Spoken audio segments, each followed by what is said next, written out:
ধনীর স্ত্রী ও গরিব স্ত্রী।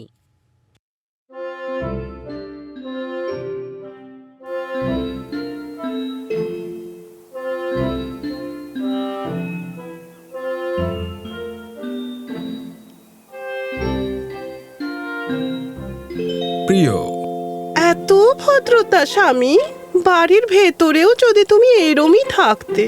আমি কতবার তোমায় বলেছি ভৃত্যদের সামনে এমন কথা বলবে না। ম্যাডাম, এ হলো মার্থা। এই এবার থেকে এই বাড়িতে রান্না করবে। ঠিক আছে, 1 মাসের জন্য ওকে পরখ করে দেখি।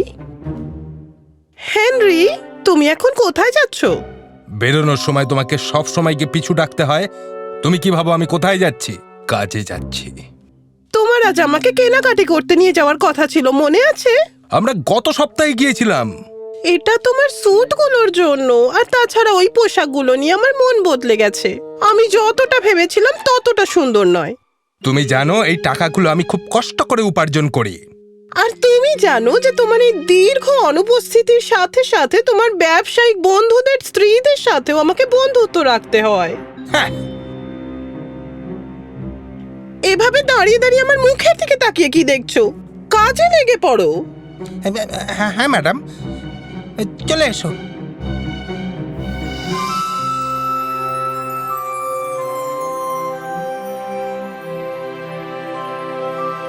আরে, তুমি ফিরে এসেছো?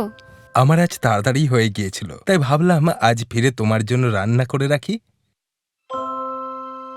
এই যে,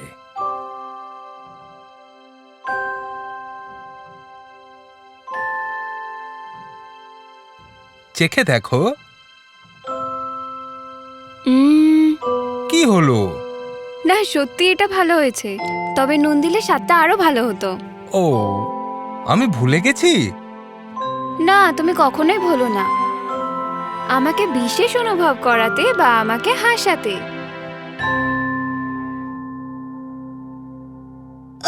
জঘন্য! স্যুপটা খুবই বাজে। কে বানিয়েছে এটা? Madam, Martha. ও কিন্তু এই তল্লাটের সবচেয়ে ভালো রাঁধুনি।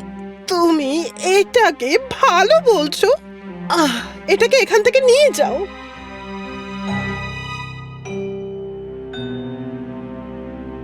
তো এটাই ছিল আমার দিন। তোমারটা কেমন কাটলো? ওই বিশাল বাড়িটা, ওই মহিলার একটা পুরো ঘর শুধু তার জামা কাপড়, টুপি আর জুতোর জন্যই বরাদ্দ। ভাবা যায়, ওই একটা ঘরের দামে হয়তো এরকম 100টা বাড়ির সমান। দারুণ। কিছু মানুষের সব আছে। তবে আজ আমি একটা বিষয় অনুভব করতে পারলাম। কি?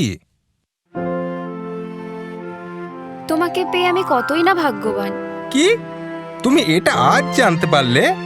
এই পর্দাগুলো খুবই পুরনো হয়ে গেছে, এগুলো এক্ষুনি খুলে ফেলা হোক। আর তুমি কি এইভাবেই পরিষ্কার করো? জঘন্য! তুমি ওটা কি? আপনার চা, ম্যাডাম। দেখেই বোঝা যাচ্ছে এই চাটা কতটা বাজে খেতে হতে পারে। নিয়ে যাও এখান থেকে।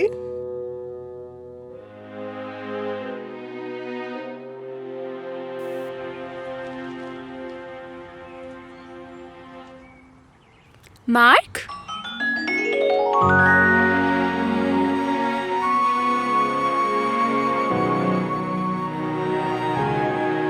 মার্ক, তুমি এখানে কি করছো? আমি শুধু তোমার মুখে আনন্দ আর চমক দেখতে চেয়েছিলাম।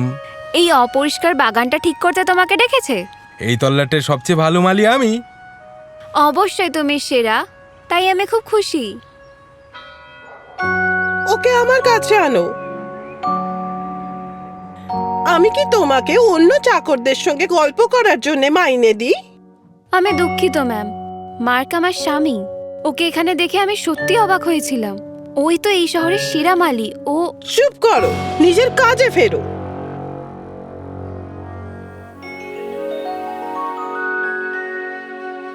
সুপ্রভাত এবং শুভ জন্মদিন।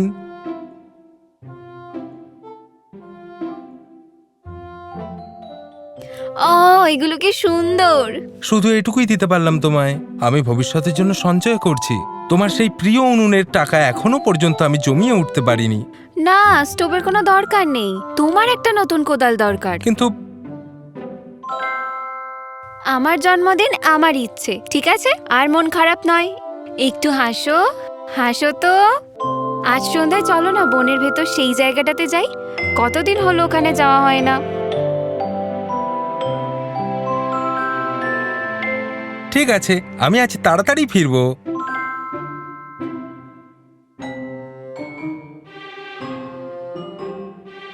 হ্যাঁ, আমি তো দেখছি এখানে একটা কারোর দায়িত্ববোধ নেই।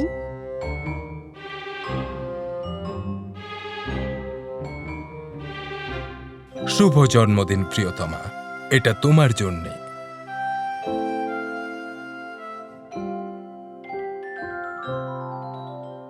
ওহো না, ও না, এটার দাম 1,00,000-এরও বেশি টাকা।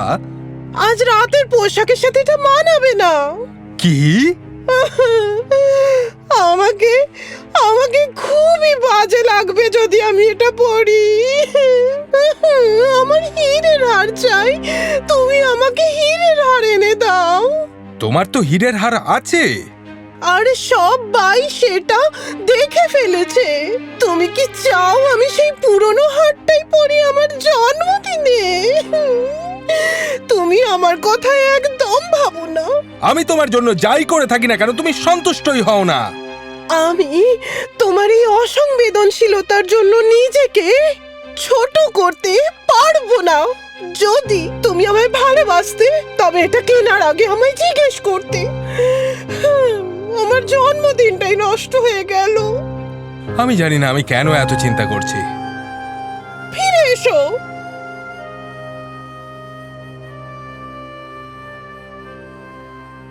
আমার নতুন হারের জন্য 1.5 লাখ টাকা লাগবে।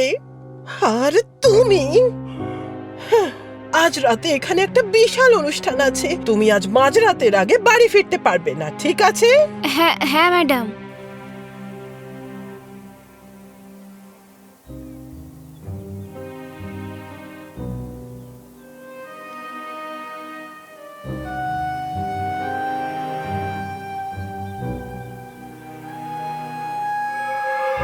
সেই ধনী মহিলা মার্থা এবং মার্কের খুশি দেখে হিংসে করতে শুরু করলো। একজন মানুষ এত গরিব হওয়া সত্ত্বেও এত সুখী হয় কি করে? ম্যাডাম, একজন অদ্ভুত দেখতে পথচারী আপনার সাথে দেখা করতে চায়। সে বলেছে, আমি ওকে বলেছি আমার কাছে গুপ্ত কথার জাদু আছে। সমস্ত গোপন কথা জানতে পারবেন আমার সত্য পাথর দ্বারা। সত্য? এই পাথরটা যাকেই আপনি দেবেন তার সমস্ত গোপন কথা তার চারিদিকের বস্তু থেকে ধরা পড়বে। কত দিতে হবে? মাত্র 1 লাখ। এত গরিব হয়েও কেউ কি করে এত সুখী হয় সেটাই খুব শীঘ্রই জানতে পারবো। এটা তোমার বাড়িতে গিয়ে রাখো, এটা জাদুকরি। আপনি খুব উদার ম্যাডাম, কিন্তু নিয়ে যাও। শুভ সন্ধ্যা স্বামী। তুমি তুমি তুমি তুমি ফিরে এসেছো এত তাড়াতাড়ি? হ্যাঁ, ওই ধনী দম্পতিকে বাইরে যেতে হয়েছিল, তাই আজ আর রাতের খাবার বানাইনি। কি লুকাচ্ছ তুমি? মার্ক, আমি ভেবেছিলাম সম্পূর্ণ করতে পারবো। ঠিক আছে,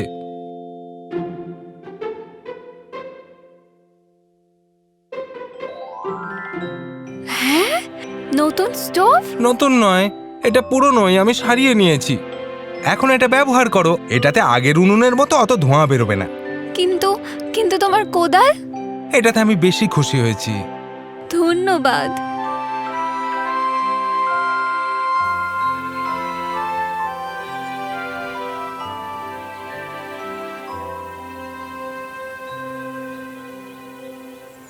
আমি এটা কোনো মতেই বুঝছি না। কি?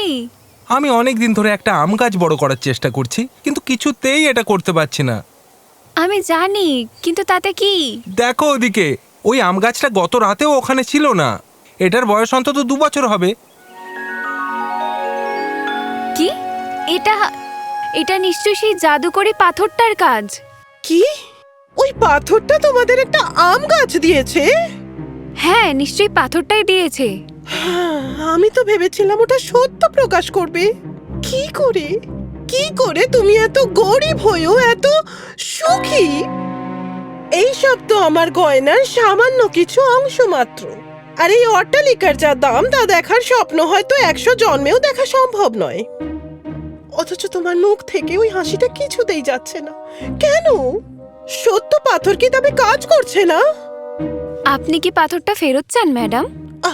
অবশ্যই, হ্যাঁ, ওটা ফিরিয়ে দাও।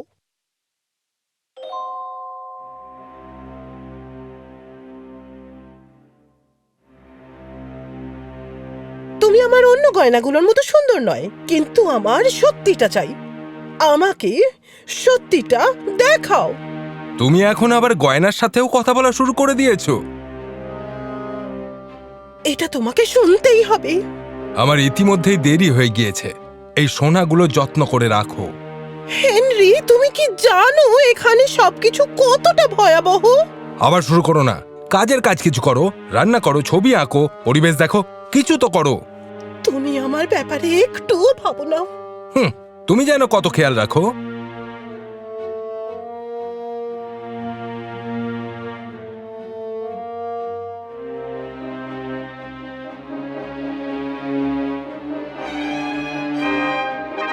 কি কি হচ্ছে সব? মার্থা, তোমার কি ক্লান্তি লাগে না? স্বামীদের একটা স্বভাবই হলো স্ত্রীদের দাসীদের মতন খাটানো আর তাকে ভালোবাসার নাম দেওয়া। মার্ক মোটেও এমন নয়। তাই নাকি? মাসে সে কতবার রান্না করে? বড় জোরে একবার কি দুবার? আর তুমি কি না এখানে কাজ সেরে প্রতিদিন ওখানে গিয়ে রান্না করো? এভাবে খাটা বন্ধ করো।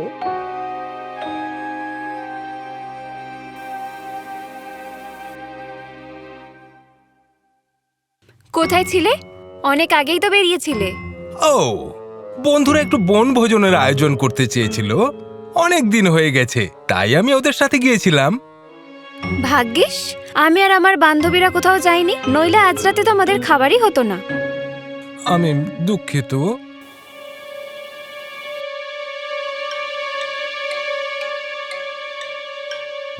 কি করছো তুমি? রান্না করছি। প্রহরী বলল তোমার আসতে আজ দেরি হবে। দেখো দেখো, ভান করো না যে তুমি আমার কথা ভাবছো। মাসে একবার কি দুবার রান্না করলে সব সমস্যার কি? সমাধান হয় না। তুমি কিছুই বোঝো না, তাই না? একটা কাজ করি, কাল বরং বাগানের কাজটা আমিই করব। ফুল ফোটানো, সেটা নিশ্চয়ই খুব কঠিন কাজ, তাই না? আর তুমি বরং কাল রান্না আর ঘরদোর পরিষ্কার করো।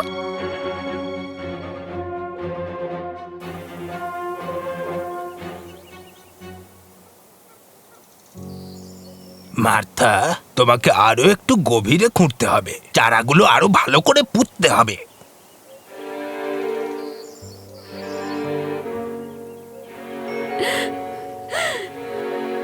বীজগুলো কোথায়? ওই যে ওইখানে রাখা আছে। এটা শেষ করার পর ঘাসও কাটতে হবে।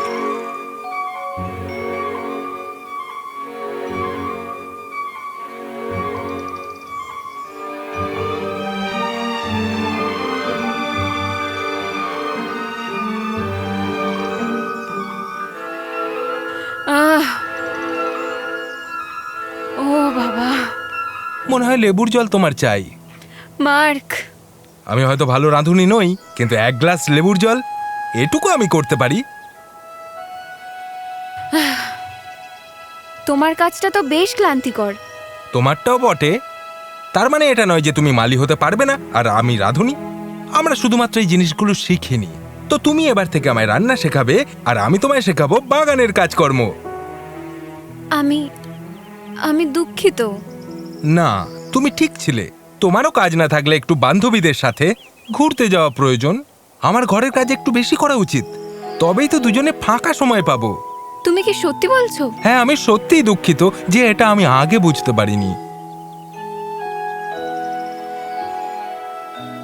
ওদের কাছে তো এখন আর সেই জাদুকরি পাথরটাও নেই।